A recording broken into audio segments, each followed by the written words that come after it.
Esta es una producción de actualidadradio.com.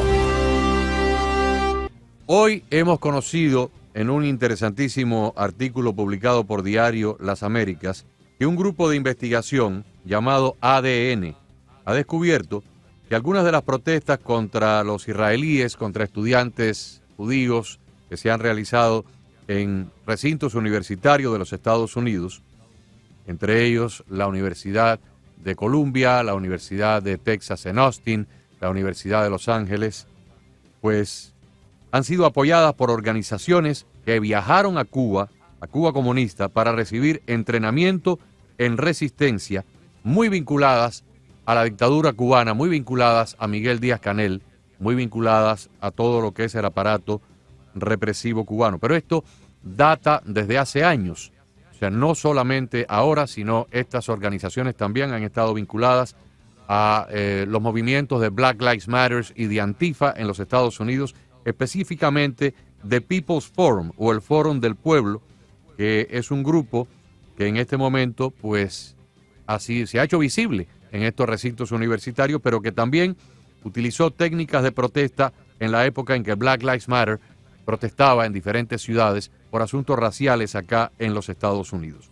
Vamos a conversar en este momento con una destacada periodista y presentadora. La vimos en la televisión hace cerca de 15, 16 años en el canal 41, pero hoy en día pues se dedica a investigaciones. La hemos tenido anteriormente en el programa y hoy es un gran gusto, Carlos, volverla a tener. Sí, bienvenida la periodista Helen Martínez. Y estaba hace 15 años en el canal 41, hacía programas infantiles, supongo yo, porque imagínese usted. Más o menos. Más o menos. Bienvenida, Helen. Gracias. Cuando dijeron los años dije, ay, pero ¿por qué me hicieron eso? Ella no se acuerda, pero No, sí. yo comencé a trabajar en el 41 en el año 2000 y estuve un poquito de tiempo ahí. Tenía una gran amistad con Fernando Hidalgo, ya fallecido. Y un día yo fui invitado, a raíz de que yo escribiera el libro que luego me trajo, vine a promover el libro acá a la radio, a esta radio, y me salió un empleo. Eso fue hace 14 años. Yo fui al canal 41 en un momento dado, no me acuerdo en qué año fui invitado por Fernando Hidalgo a su programa. Y cuando se terminó el programa y salimos, nos quedamos conversando, Fernando, su esposa Nereida, ahí en los pasillos un rato, y mi amiga Cari Bernal me presentó a Helen Martínez allí. Por supuesto, ella no se puede acordar de eso porque me imagino que en esa época habrá conocido a 10.000 personas diferentes, pero yo sí la conocí y hoy se lo estaba diciendo a Maite Rodríguez, yo la conocí en persona en los pasillos del canal 41.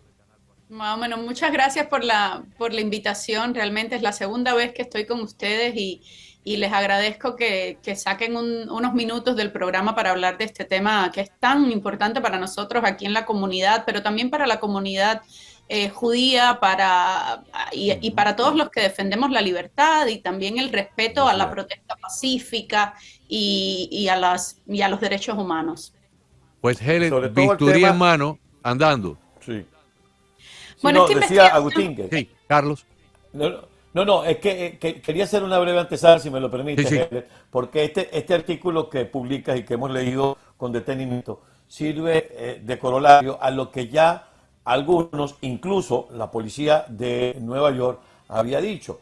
Cuando se hicieron los primeros allanamientos para desarticular estas protestas en los campos universitarios, se determinó que un alto porcentaje de quienes estaban en esas protestas no pertenecían a la universidad. En el caso de UCLA, los estudiantes aplaudieron cuando los sacaron. Inmediatamente pues comienza todo este pensamiento de que esto no es una protesta originaria u original de los estudiantes, que tienen todo el derecho a expresarse, y además viene ahora tu artículo a ponerle el corolario de que no solamente no es original de los estudiantes, sino que está muy bien armada y muy bien pensada desde fuera. Adelante, Helen. Muchísimas gracias por esa introducción. Mira, voy a resumir, el artículo es bastante extenso, son más de 2.000 palabras porque había mucha información que explicar. Sé que no tenemos todo el tiempo para ir detalle por detalle, pero voy a resumir un poco la línea de tiempo de lo que ha ocurrido. Antes de la masacre del 7 de octubre de Hamas en Israel, 2 meses antes, ya comenzaron a viajar delegaciones de activistas estadounidenses a La Habana que están conectados con muchos de estos grupos que se ha reportado. Esto no es que nosotros nos lo sacamos del sombrero, ¿verdad? Estamos hablando de grupos que se han reportado extensivamente en el New York Times, en el Wall Street Journal, por la Liga Antidifamatoria, que son grupos que están detrás de estas protestas en los campus, como bien tú explicabas, externos incluso a los estudiantes, grupos también que están promoviendo una narrativa antisemita después del 7 de octubre. Y nos referimos a grupos como, por ejemplo, el Black Lives Matter Grassroots, que es una facción del Black Lives Matter, el grupo de Black Men Build, el movimiento juvenil palestino, que es uno de estos grupos que han puesto también anuncios muy antisemitas por todo Nueva York.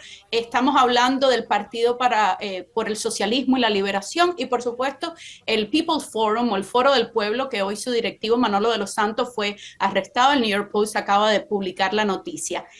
En abril del 2023, 150 activistas estadounidenses de estos movimientos, por ejemplo, de la Juventud Palestina, viajan a La Habana y se quedan en La Habana por 10 días. En La Habana son recibidos por el Instituto de Amistad del ICAP, cuyo director es uno de los miembros de la Red Avispa que estuvo aquí preso durante años. O sea, es un grupo que es muy cercano a la inteligencia cubana, que el FBI ha publicado reportes que es un grupo cercano a la inteligencia cubana, que todos los agentes de la contrainteligencia que han desertado desde los años 80 han dado testimonio de que el ICAP es un brazo de la inteligencia cubana para esta coordinación de todos estos grupos de amistad que tiene el régimen cubano, no solo aquí en Estados Unidos, sino en toda América Latina. Entonces, cuando estos muchachos viajan a La Habana, ¿viajan a qué?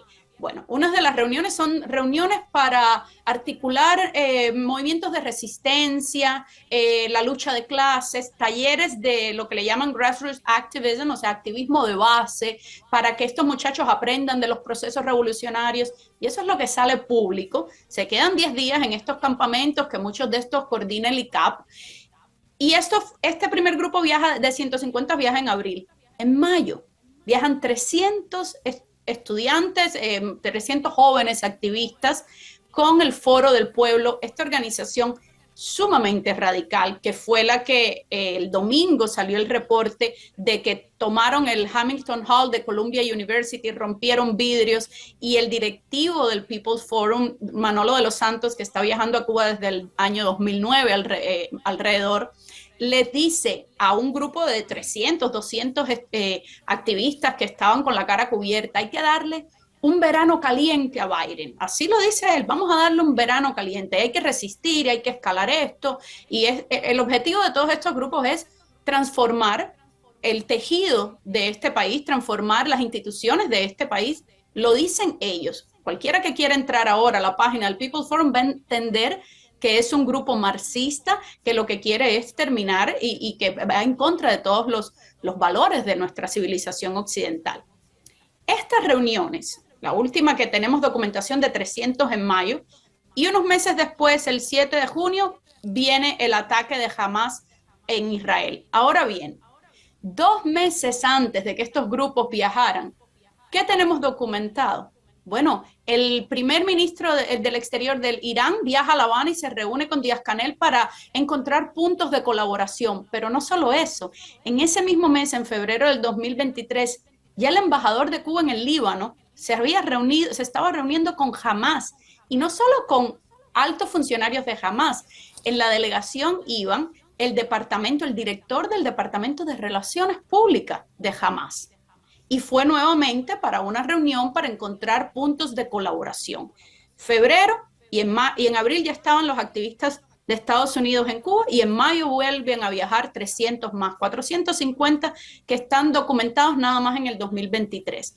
Cuando empezamos a analizar años atrás, estos grupos llevan viajando a Cuba y desde los finales de los años 60, muchos por medio de la Brigada Venceremos, que es una brigada, que es un grupo también que lo arma la inteligencia cubana, que el FBI desde hace muchos años, cuando la época de Reagan, hay mucha documentación de esto, que de ahí sale el grupo de terrorismo doméstico del Weather Underground, que cometieron atrocidades aquí en este país. Déjame interrumpirte un momentito, Helen, Claro. porque has dicho 2 o 3 cosas muy interesantes y quiero abrir paréntesis. La brigada Venceremos, Carlos, era una brigada de jóvenes comunistas americanos captados en las universidades durante la década del 60, y algún poquito después en los 70, pero mayormente en los 60, los llevaban a Cuba. Esa fue la época en que había terrorismo doméstico en los Estados Unidos, por ejemplo, de las Panteras Negras, el caso de Joan Chesimard, que es una señora negra que asesinó policías en el área, creo que neoyorquina, y luego se fugó y ha vivido toda su vida bajo santuario de la dictadura cubana. Tony Bryant fue un secuestrador de avión, secuestró un avión aquí, pertenecía a las Panteras Negras, luego regresó, se hizo parte del exilio cubano porque comenzó a denunciar, después de un tiempo en Cuba vino para acá, comenzó a denunciar a la dictadura. Y abro un paréntesis, porque esa brigada Venceremos, tuvo un personaje muy notable que fue a Cuba y se retrató allí en los anales, en los archivos del FBI está la fotografía. Y un agente me contó una vez en el lobby del antiguo Hotel Sofitel cómo es que el niño Elian fue forzado a ir para Cuba porque amenazaron al gobierno de los Estados Unidos, al presidente Clinton, con divulgar esa foto de un grupo de terroristas americanos que se refugiaron en Cuba y vivían en esos años bajo amparo de la dictadura cubana, y en esa foto de los años 60 había una jovencita universitaria que estaba allí y se llamaba Hillary Rodham, que posteriormente se convirtió en la primera dama del estado de Arkansas cuando se casó con William Jefferson Clinton, y posteriormente se convirtió en la primera dama de los Estados Unidos en el año 92, y luego fue senadora y luego fue secretaria de Estado. Helen acaba de mencionar el grupo de Weather Underground, de Bill Ayers. En la casa de Bill Ayers y de su mujer, que fueron dos terroristas que colocaron una bomba en el Capitolio Federal en Washington, en la casa de estos dos sujetos, lanzó su campaña política Barack Hussein Obama en Chicago. Fíjate cómo los cabos se van atando. Adelante, Helen. Recuerdo bien eso, porque de hecho eso fue una de las cosas que durante los debates entre Hillary y Obama ella le cuestionó, y McCain en aquellos años también le cuestionaban hasta qué punto era la relación entre Obama y Bill Ayers. Ellos estuvieron en un board de una organización juntos, y eso siempre ha quedado un poco como ha sido cuestionado y ha quedado como un gran misterio, ¿no? Cuán cercana o no era la relación. No, pero yo vi una entrevista de Bill Ayers y Bernadette Dorn, que era su mujer. No sé si estaban casados, pero era su mujer. Y ellos dos fueron a la cárcel y ellos dos fueron los que colocaron la bomba en el Capitolio. Ellos dijeron en esa entrevista de televisión que la candidatura de Barack Obama para ser senador por el estado de Illinois se había lanzado en la sala de su casa. Sí, lo recuerdo. Eso fue así, ¿no? Y hay muchísima información y datos sobre eso. Retomando un poco y haciendo referencia a esto que comentabas, es parte del problema que estamos viendo hoy en día, y es que estos grupos, que son muy conocidos para nosotros aquí en la comunidad cubanoamericana, porque el Foro del Pueblo y Manolo de los Santos hemos reportado muchísimo, son grupos que están conectados también con Code Pink, que son todos estos grupos, y junto con los socialistas democráticos de América, que vienen y hacen estas protestas a favor de la dictadura cubana, que reciben a Díaz-Canel cuando vino hace unos años a Nueva York. Para nosotros son bastante conocidos. El problema es que hasta que no ocurre esto, muchos de la prensa norteamericana es que comienzan a prestar atención de qué es lo que ha pasado con estos grupos radicales, quiénes están financiando a estos grupos radicales, porque detrás de ellos hay muchísimo dinero de grandes ONGs, del Ford Foundation, del Rockefeller Foundation, de la Fundación Tice, que vamos a pensar que muchas veces cuando estos grandes donantes dan dinero no saben en algún momento qué programas van a hacer estos muchachos o qué va a pasar realmente con si los intereses o lo que les están planteando es real. Pero hay una larga data de décadas de desfinanciar estos grupos sumamente radicales. Hay un problema también de los recursos que se le destina dentro del FBI, desde el FBI, de las divisiones de contrainteligencia a Cuba. Hay un artículo en el Wall Street Journal donde hablan, por ejemplo, hay 10 departamentos para la contrainteligencia, para todas estas campañas de influencia de Rusia, pero para Cuba hay uno. Y Cuba tiene la misión cubana en las Naciones Unidas, que está en Nueva York, que siempre se ha hablado y hay muchos testimonios de que es otro reservorio, o sea, es un nido de agentes de la inteligencia que se mueven libremente por Nueva York, que reclutan a muchachos en las universidades. Incluso en el 2019 hay 2 diplomáticos de la misión de Cuba en Nueva York que los sacan de Estados Unidos porque detectan que estaban realizando campañas de influencia.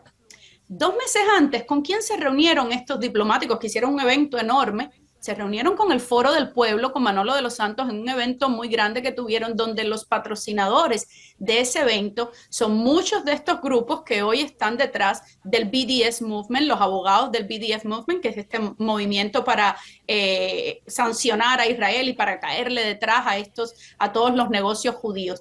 Otra de las personas que menciona en la historia es la activista Kala Walsh. Ella era una actriz de Disney, pero muy radical, que lleva viajando años con la Brigada Venceremos a Cuba, que la siguen todas las personas de la embajada cubana, la siguen en Twitter. Es una propagandista de regímenes autoritarios. Cuando tú vas a su Twitter te das cuenta. Kala Walsh fue arrestada hace unos meses, reportamos la noticia, porque junto con otros 2 activistas vandalizaron un negocio de judíos.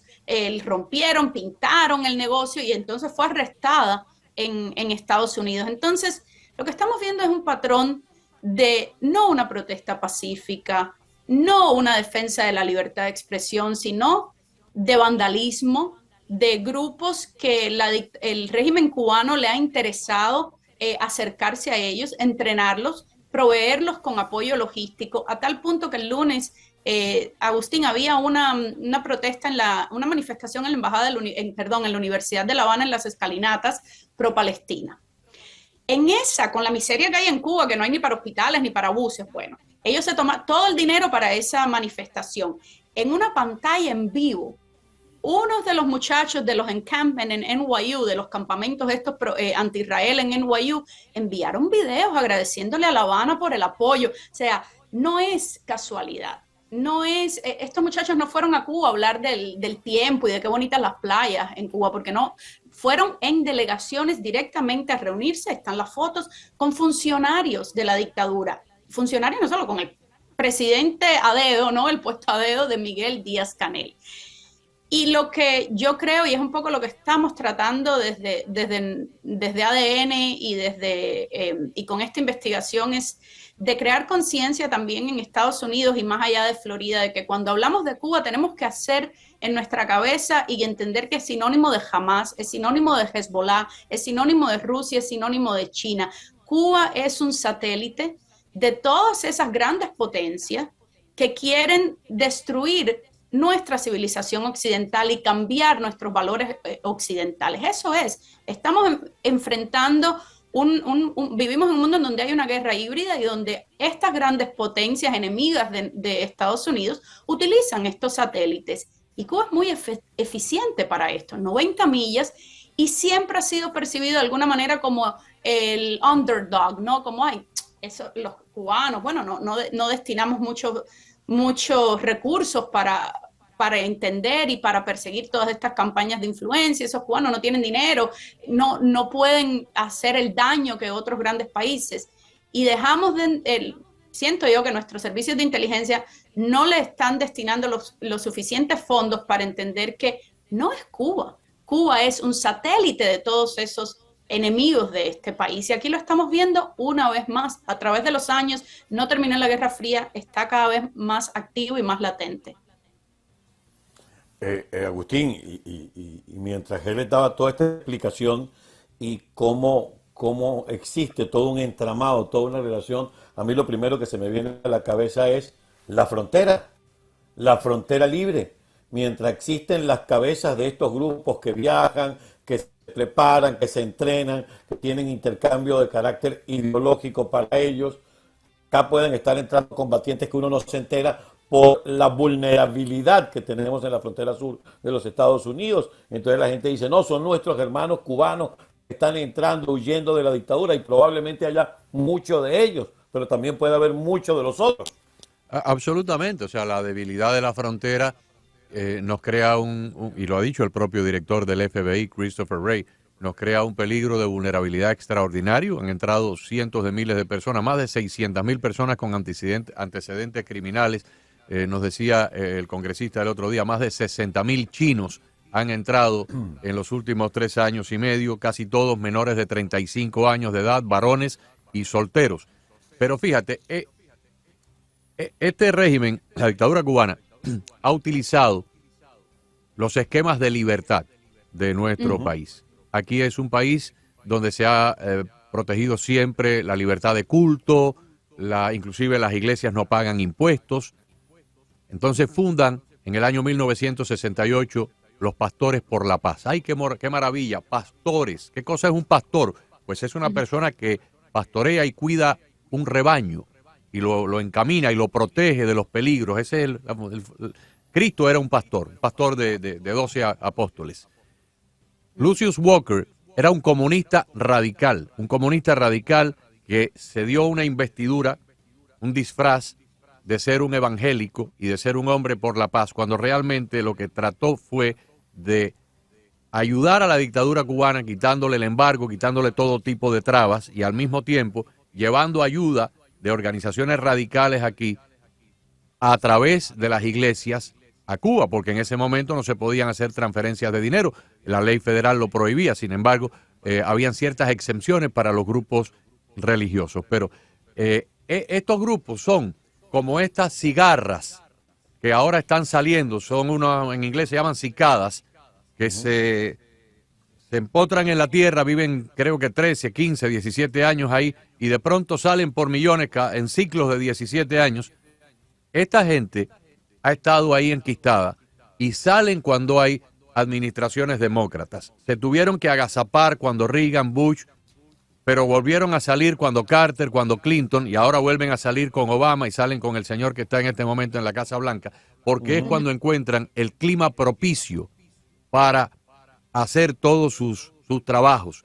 Y hay una evidente y clara conexión entre estos grupos radicales y la dictadura cubana con el único propósito de desestabilizar la sociedad americana. Helen. Correcto, y sobre Pastores de la Paz, que lo mencionamos en la historia, Manolo de los Santos, que es este activista tan radical que se ha vuelto pues bastante conocido, incluso en los medios en inglés.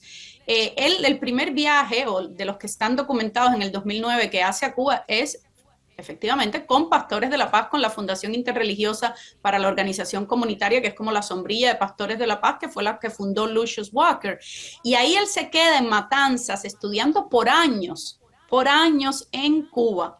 Estudiaba la teología de la liberación, que sabemos que fue utilizado por la KGB para penetrar en estos grupos más radicales, porque sabemos que los hispanos somos más religiosos, el catolicismo además es muy importante en América Latina, entonces la KGB crea todo este programa para penetrar y acercarse a estos grupos por medio de la teología de la liberación, y esto es algo que varios ex agentes de la KGB y de la inteligencia rumana han contado durante años. Con esos grupos es que comienza a viajar este muchacho Manolo de los Santos.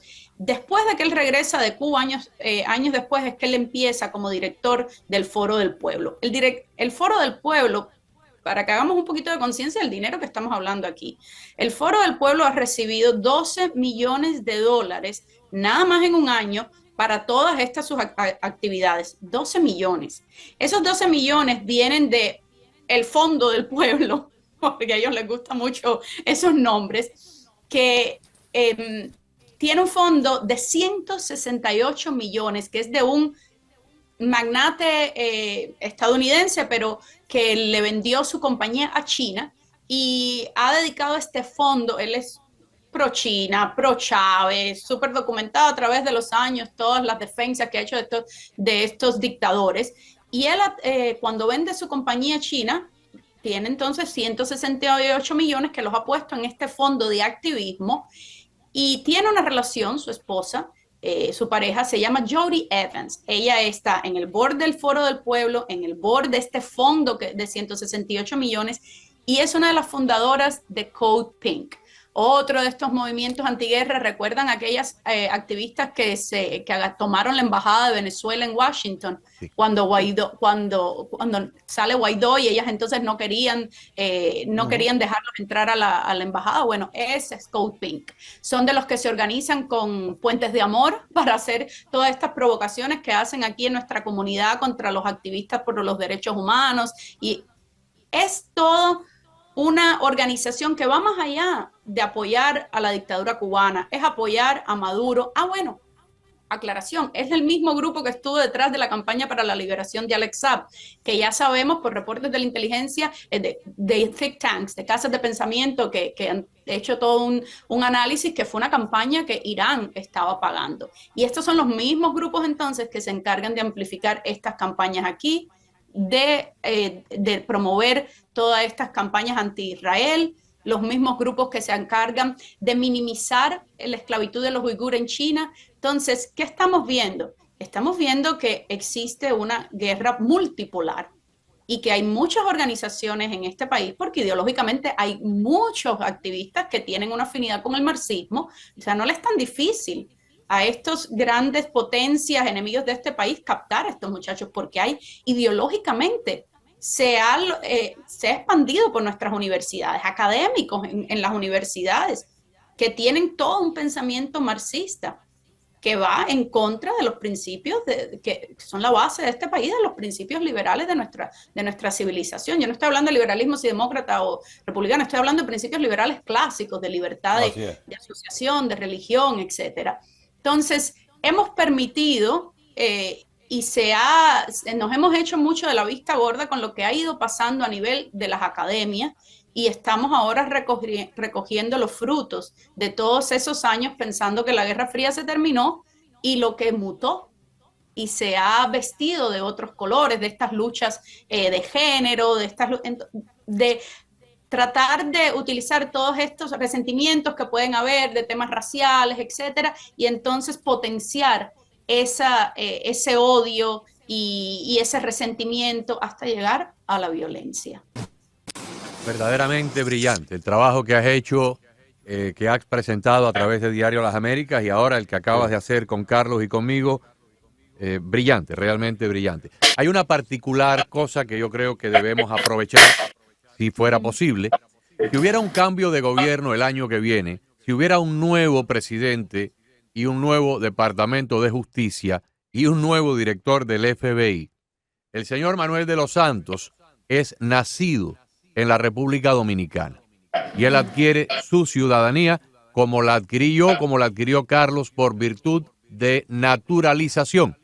Y por naturalización, cualquier persona que utilice tácticas foráneas para desestabilizar los Estados Unidos puede perder la ciudadanía y ser deportado. Así que nos daremos a la tarea, si hay un cambio de gobierno, de avisarle a las personas para que a su vez le comuniquen a los poderes que estarán ahí en Washington, que le echen un vistazo a ver si realmente este radical comunista, entrenado en Cuba, trabajando aquí para desestabilizar nuestra sociedad a través de estas protestas con dinero sucio y con entrenamiento de la dictadura cubana, merece seguir siendo un ciudadano de los Estados Unidos.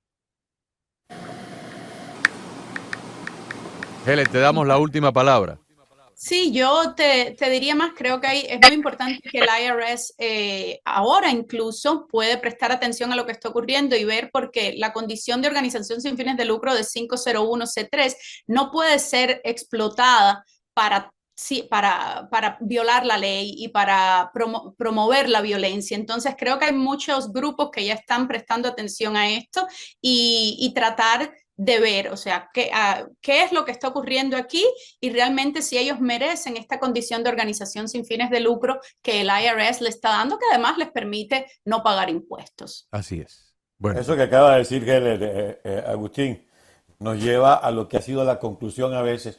Esta gente que comete delitos, y a veces por simple y llanamente el tema del mal manejo o evadir el tío Sam, por ahí es que los agarran. Ojalá podamos por ahí también lograr demostrar que están haciendo uso de una condición de una organización non-profit sin fines de lucro para dañar para mermar a esta sociedad. Gracias, Heller, ha sido realmente muy grato y por supuesto un brillante trabajo el que nos ha presentado. Muchísimas gracias a ambos, un placer estar con ustedes. Y Buenas exhortamos tardes. a todos nuestros oyentes que si quieren leer el artículo en profundidad, hoy lo van a encontrar en la página digital de Diario Las Américas. Es un artículo sumamente bien detallado y enriquece muchísimo, nos da una perspectiva tremenda de lo que la conexión, el cordón umbilical entre estas organizaciones que están realizando estos desmanes en las universidades americanas y grupos extranjeros como la dictadura cubana, enfrascados en desestabilizar nuestro país. Esta es una producción de actualidadradio.com.